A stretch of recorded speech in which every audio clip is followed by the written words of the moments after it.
कि ये फैसला पीएमएलएन ने तो किया नहीं है। पीएमएलएन ना तो अदालत है, ना पीएमएलएन केयरटेकर हुकूमत है, ना पीएमएलएन इलेक्शन कमीशन है। जरा इमरान खान साहब के वो क्लिप निकालें जिसमें आधा आधा घंटा उन्होंने तारीफ की है जज मोहम्मद बशीर की, और उनको मर्द मोमिन कहते थे। किसी को लड्डू बांटते, किसी को शीरीनियां खाते, कोई तस्वीर नजर आई? ये जो दो अदालती फैसले आए हैं इमरान खान साहब और उनकी अहलिया के मुतालिक, उसके मुताबिक वो सवालात पूछ रहे थे। तो मैंने सोचा कि मैं इनफरादी तौर पे तो हाजिर हूं, जब भी आप कहेंगे मैं आपके सामने हाजिर हो जाऊंगा, लेकिन आपके इतने ज़्यादा सवालात थे कि कम से कम बार बार आप पूछ रहे थे कि आपका क्या पर्सपेक्टिव है, तो मैंने सोचा कि मैं अपना पर्सपेक्टिव आपके सामने और आपके ज़रिए अवाम के सामने रख देता हूं ताकि फ़ैसला फिर आप कर लें।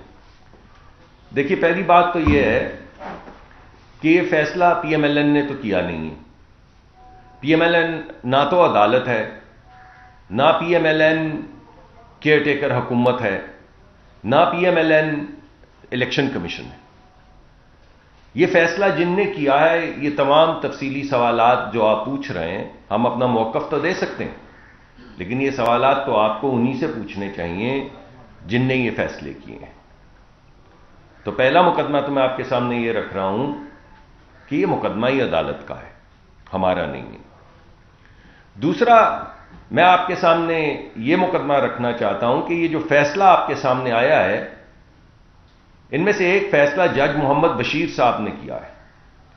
तो अभी मेरे दोस्त कुछ जिनसे मेरी बेतकल्लफी है मुझे कह रहे थे पेट्रोल के हवाले से हम आपको क्लिप दिखाते हैं आपके पुराने।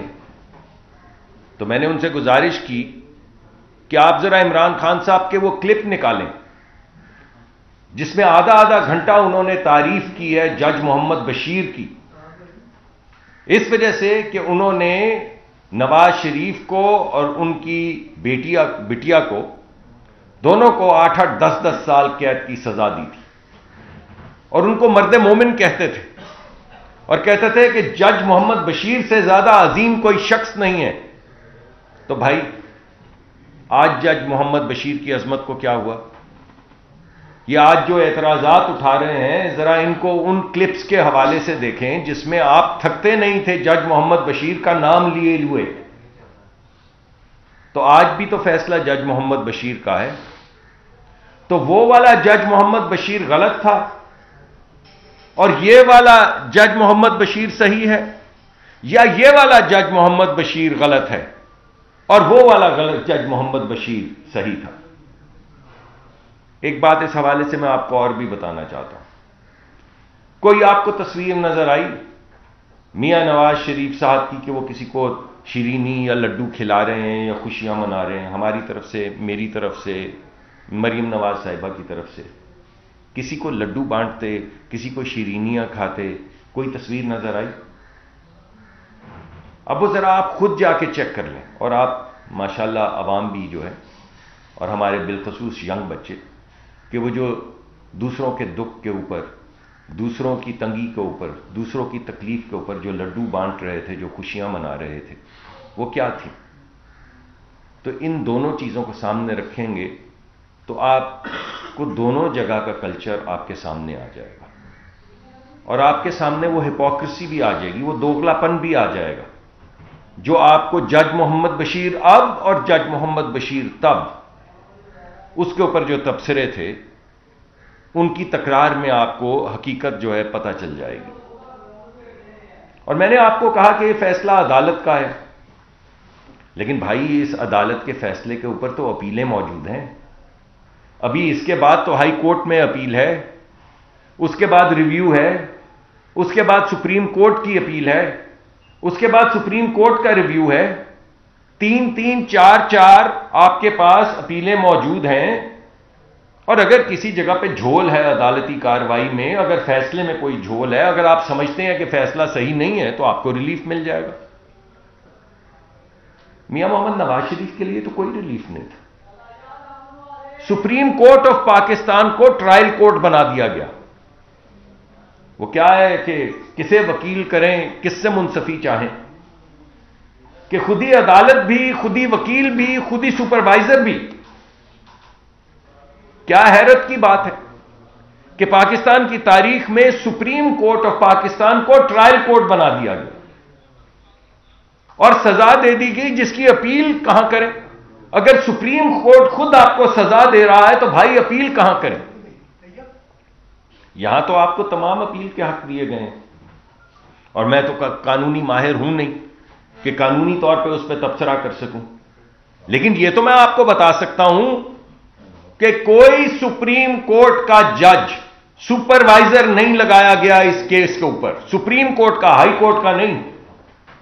मियां नवाज शरीफ का मुकदमा कहां चल रहा है? लोअर अदालत में, नैब की अदालत में। उसके ऊपर कौन बैठे हुए हैं? सुप्रीम कोर्ट के जज। कि कहीं कोई फैसला ऐसा वैसा ना हो जाए, कहीं कोई इंसाफ की तवक्का ना किसी जगह पे पैदा हो जाए। तो भाई ये फैसला, वो फैसला, ये वाला जज मोहम्मद बशीर, वो वाला जज मोहम्मद बशीर, आप किस बात की तकरार में पड़ रहे हैं? और फिर फैसला किस बात का है? फैसला इस बात का है, दो फैसले हुए हैं बड़े बड़े, एक एक करके चलते हैं।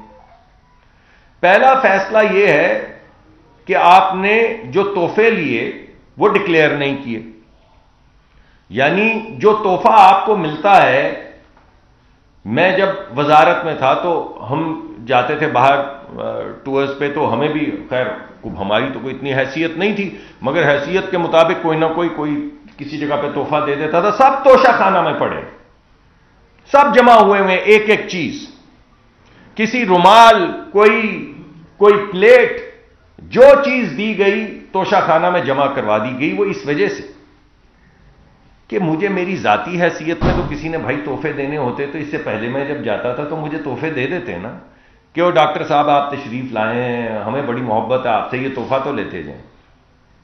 तोहफे तो उस वक्त मिले जब मैं वजारत में आया, और क्योंकि वो आपको जो सौंपी गई है जिम्मेदारी, उसकी वजह से आपको तोहफे मिलते हैं, तो मैंने उसी तरह सरकारी अमानत समझ के उसको सरकार के तोशा खाने में जमा करवा दिए। लेकिन यह क्या बात हुई कि आपने डिक्लेयर ही नहीं किए? चलें, आपको कुछ हक दिया गया खरीदने का, आप खरीद सकते हैं अगर आपके पास हक है, लेकिन आपने तो जमा ही नहीं करवाए तोहफे। और जो जमा करवाए, अब मैं वो बड़ी घड़ी की छोटी छोटी चीजों की तो क्या बात, आपका कीमती वक्त है, जाया नहीं करूंगा। जो जमा करवाया, जिसकी मालियत 3 अरब और 15 करोड़ रुपए थी, 3 अरब और 15 करोड़ रुपए की मालियत के जो हीरे जवाहरात वाले वो जो घड़ी और दीगर चीजें जमा करवाई गई, उनको अपने ही ब्यूरोक्रेट्स के जरिए, एक तरीकाकार है, एक कमेटी बनती है, वो बाहर से जाके असेसमेंट करवाती है, अपने ही ब्यूरोक्रेट्स के जरिए 2 करोड़ रुपए का डिक्लेयर करके 90 लाख में खरीद लिया। इससे ज्यादा बेहतर कारोबार क्या होगा? यानी वजीर आजम को, हम तो अक्सर एक दूसरे को मजाक में कहते हैं कि पता नहीं 1.5-2 लाख रुपए तनख्वाह होती है वजीर की, और कोई 1.5-2 लाख 2.5 लाख तनख्वाह होती है वजीर आजम की, तो वो भी करता होगा गुजारा जैसे तैसे करके। 5 लाख हो गई, लेकिन 5 हो गई, अब वजीर आजम की 5 लाख हो गई है। लेकिन आप ये सोचें कि ये जो कार्रवाई है, 3 करोड़ 15 लाख रुपए की चीज, 3 अरब 15 करोड़ रुपए की चीज आप किसी से तोहफे में लें। 3 अरब पता है कितना होता है? 100 करोड़ का। 3 अरब 15 करोड़ रुपए की आप जेवरात लेकर उनको डिक्लेयर करें ये 2 करोड़ के हैं, फिर 90 लाख में खरीद लें, फिर 3 अरब या 4 अरब में बेच दें। अरे भाई, इससे ज्यादा बड़ा भला कारोबार क्या होगा? और आधे डिक्लेयर करें, आधे डिक्लेयर भी ना करें और जितने मर्जी में बेच दें। यह है वो मामला जिसके अंदर नॉन डिक्लेरेशन है, जिसके अंदर मिस रिप्रेजेंटेशन है, जिसके अंदर अंडर इनवॉइसिंग है, जिसके अंदर किसी हद तक स्मगलिंग और मनी लॉन्ड्रिंग है कि यहां से प्राइवेट जहाज में बैठे, वहां उतरे, वहां जाके पैसे इकट्ठे किए, यहां ले आए, यहां कहीं वो कहा करते थे कि जनाब चोरी नहीं की थी तो तलाशी दे दो ना, तो फिर दे देनी थी ना। ये जो 9 वकील बदले, मियां नवाज शरीफ ने किसी केस में 9 वकील बदले, एक केस में गालिबन 9 वकील बदले, एक में 10 वकील बदले।